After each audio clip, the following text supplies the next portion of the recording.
Hi, welcome to Dhanya YouTube channel. இன்றைக்கி என்ன பார்க்க போகிறோம்னா, ராகி தான் பாப்பா கொடுக்க போகிறோம்.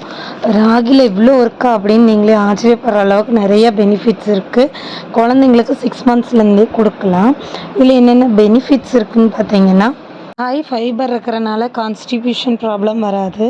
ஹை கால்சியம் இருக்கிறதுனால போன் நல்லா டெவலப் ஆகும். இது நான் எப்படி செஞ்சேன்னு பார்க்கலாம். நான் 2 ஸ்பூன் ராகி பவுட்ரு பண்ணது எடுத்துக்கிட்டேன்.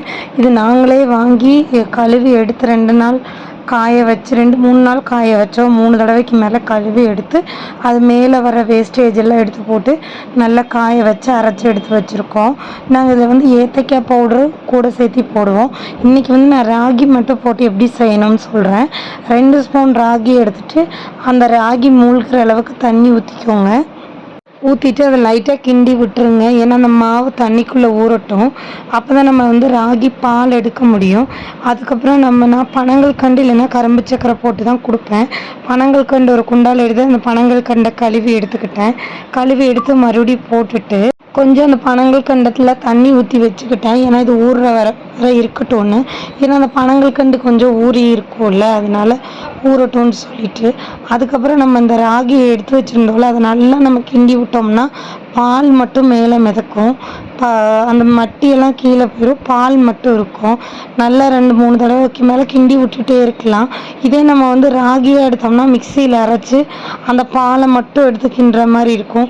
நாங்கள் பவுட்ரு பண்ணி எடுத்துக்கிறோம். அதான் எப்போனாலும் கொடுத்துக்கலாம். ஏன்னா அது ஊற வச்சு அரைக்கணும். இதுன்னு எப்போனாலுமே திடீர்னு பசிக்குதுங்கும் போது நம்ம கொடுத்துக்கலாம். பாப்பாவுக்கு ஒரு 3 நாளாக லூஸ் மோஷன் இருந்ததுனால தான் நான் பாப்பாவோட ஃபுட் ரொட்டீன் வீடியோ போடலை. அதனால் நான் கூழ் ராகி கூழ் அந்த மாதிரி தான் நான் கொடுத்தேன். அது எப்படி கொடுத்தேங்கிற வீடியோ தான் இது.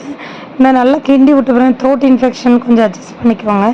நல்லா கிண்டி விட்டோன்னா அந்த பால் மட்டும் மிதக்குது இல்லை, அந்த பாலை வடிகட்டி ஊற்றி எடுத்துக்கலாம். ஊற்றி எடுத்துகிட்டு நம்ம அடுப்பில் வச்சு சிம்மில் வச்சே தான் கிண்டணும். ஏன்னா ஸ்பீடாக நம்ம வச்சோம்னா அது கட்டி கட்டியே ஆயிரும். அப்படிங்கும் போது சாப்பிடும் போது தொண்டையில் அப்படி நிற்கும். கட்டியாக ரொம்ப சின்ன சின்ன கட்டியாக இருந்தாலும் சாப்பிட குழந்தைங்களுக்கு சிரமமாக இருக்கும். இது 6 மந்த்லேருந்தே கொடுக்கலாம். அப்படிங்கும்போது நீங்கள் இப்படியே கிண்டிட்டிங்கன்னா அவங்களுக்கு எப்பயுமே நல்லாயிருக்கும். கொஞ்சம் நேரம் கிண்டுவோமே எப்படி மாறி இருக்குன்னு பாருங்கள். அதை நல்லா கிண்டிகிட்டே இருக்கும்போது கொஞ்சம் கொஞ்சமாக கட்டி ஆகும். நீங்கள் ஃபுல்லாக வச்சாலும் கைவிடாமல் கிண்டணும். கம்மியாக வச்சிங்கன்னா நீங்கள் மெதுவாக கிண்டிகிட்டே இருக்கிறதுக்கு கரெக்டாக இருக்கும். இதில் நிறைய பெனிஃபிட்ஸ் இருக்குது. பாப்பாவுக்கு நல்லா வெயிட் கெயின் ஆகும். ஷார்ட்ஸ் வீடியோவில் இதோட ஃபுல் பெனிஃபிட்ஸ் என்னங்கிறது நான் போடுறேன். முக்கால்வாசி இப்போ ரெடி ஆயிடுச்சு. இது நல்லா கிண்டிகிட்டே இருக்கும்போது இந்த அளவுக்கு கிடைக்கும். இப்போ நம்ம கொடுக்கலாம்.